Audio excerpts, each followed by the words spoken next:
What's up, bros? We are here at the Ryland Inn. Beautiful venue here in Northwest Jersey, I would say. We are here at the Coach House. This place has 2 rooms. I actually did one of my last weddings of 2019 here, and it was pretty dope. However, it wasn't in the Coach House. It was in the, I don't even know what the other one is called.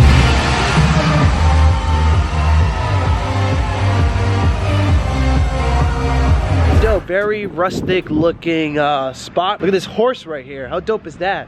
And this silo. We're going inside to check out the loading situation. Is there any way that we could do a preset for during cocktail hour, but kind of condense it against the wall? Okay, so you want us to flip it during cocktail? Yes, that would be great. Okay. All right, perfect. You got it. Thank you guys, I appreciate it. All right, this is everything. Not much today. Biggest thing is we do have up lights, but they just told us that we can't set anything up, so it's gonna be annoying because we have to flip it during cocktail, and that's never fun.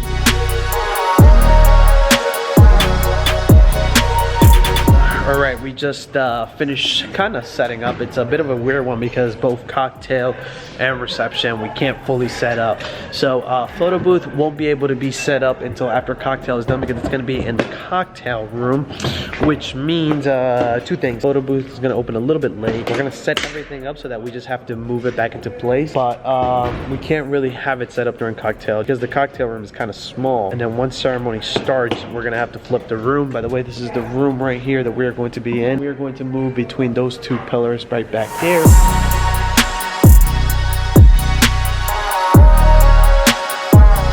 Alright, bros, I haven't really updated you just because there hasn't really been much. We've kind of been able to chill for about an hour or so. Like I mentioned, we do have to flip the room, so it makes things a little bit tough, and I did mess up my back earlier this week, so my back is so shot, and that's a little bit scary because we do have to move from back there right here to back here, so it's got me a little worried. Nonetheless, should be a lot of fun. We did the uplighting here around the room. Christian, can you change the color of the uplight? So you guys can see we can adjust the color any color they want.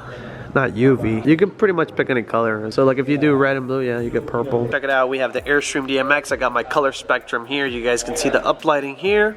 And if I take my finger, I can kind of pick any color I want. If I go here towards the red, it's gonna turn red. If I go across towards the blues, we got the blues, we got the magentas. I can even do white. If I come all the way to the bottom, I can do the yellows, greens, and it's all controlled via this color spectrum here. Super dope.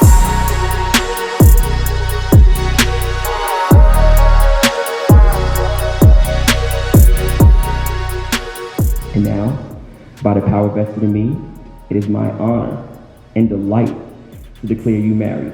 Go forth and live each day to the fullest. Mark, you may kiss your bride.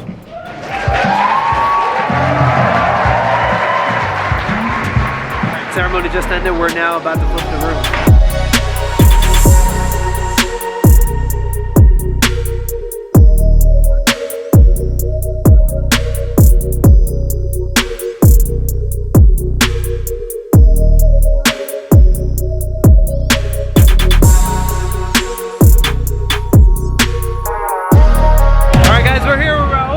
Say what's up, man. What's up, YouTube?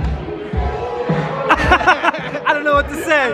This is the man right here. Dude, thank you so much for hooking it up. Big fan of DJ Barr. Following for years. Awesome, man. I'll see you out there on the dance floor.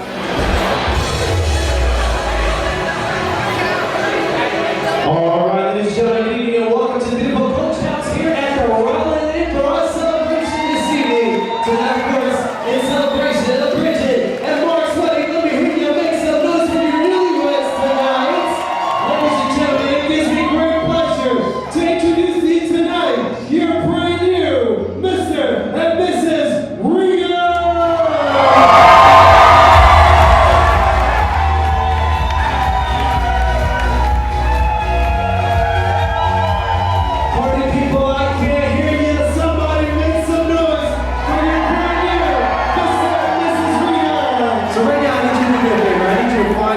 Find whoever you brought here tonight, find somebody you like, somebody you love.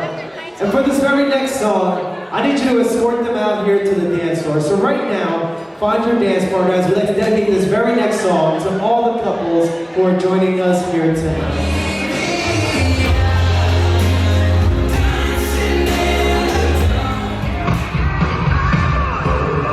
chain, gold all in my ring, gold all in my watch. Don't believe it, just watch it. Gold all in my chain.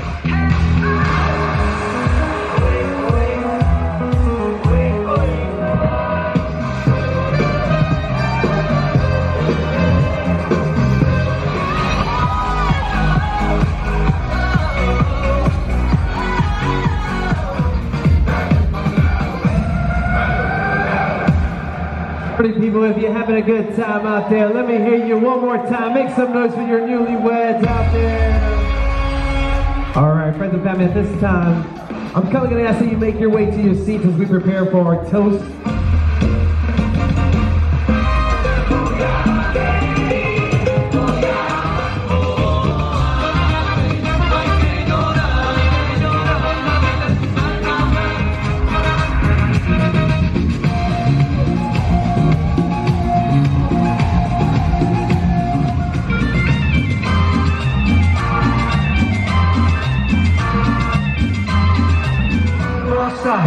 Nossa, assim você me mata.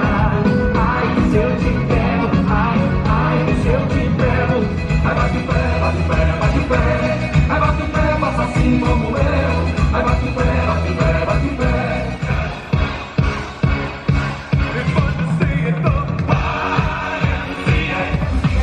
Con la mano arriba.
Party people, if you're having a good time, one more time, let me hear you make some noise for your newlyweds real loud. Couple very important announcements. Your entrees are now being served. The wonderful staff here at the Ryland will be coming out shortly with your entrees. We also would like to inform you that we do have a photo booth. If you'd like to stop by a photo booth, our photo booth is now open. It's located in our cocktail room where the bar is. If you'd like to stop by, make sure to sign the guest book for our newlyweds.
Ladies and gentlemen, thank you so much for celebrating with us tonight. On behalf of our newlyweds, thank you so much. I do hope you have fun today. Until we meet again, have a great night and a wonderful tomorrow. Good night, everybody. Have a great night. Get home safe. All right, guys, we are here with the brand new Mr. and Mrs. Rita. How was it, guys? Did you guys have fun? Amazing, so great. Great Family time. raving about him. I don't think I've seen so many people on a single dance floor on a wedding. Yeah, the most lively, exciting time I've ever had. Awesome. Thank you, guys. Woo! So that gig log presented its particular challenges, I would say. It's all wet from the rain outside. You see, at that particular wedding, I was dealing with three types of crowds. I was dealing with an Ecuadorian crowd, I was dealing with an American crowd, and I was dealing with a Portuguese crowd. I hope it's okay.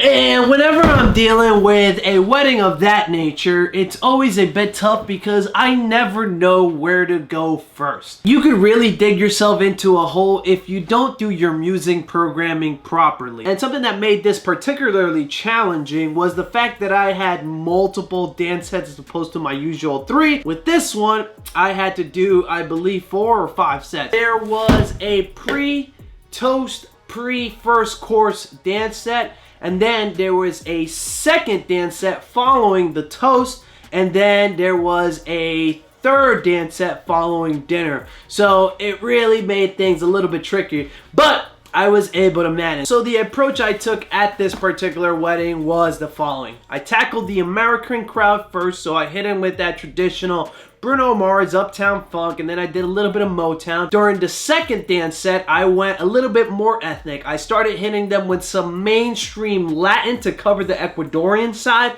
and then following that Latin set, I hit him with the Portuguese bangers. And that could have gone really bad if I didn't program that properly. And I always like to give myself an idea of how I'm gonna structure my night beforehand. As you guys know, I usually ask the bride and groom for the music that they want to hear at their wedding, and then I take a look at that, I analyze it, I put the safe stuff all the way up front. So when I see top 40s, when I see Motown, when I see some of the older tracks that I know older people love, generally those I'm gonna knock out as soon as possible. So I'll play those off the bat right up front, no questions asked. With the ethnic stuff, I usually do one of 2 things. I either wait for the end so that I don't lose the crowd, or I do it at the front, so if I do lose the crowd, I know never to go there again. Now, luckily at this wedding, I was blessed with an awesome crowd. The crowd was really into dancing, so they were pretty much dancing to anything I threw out there.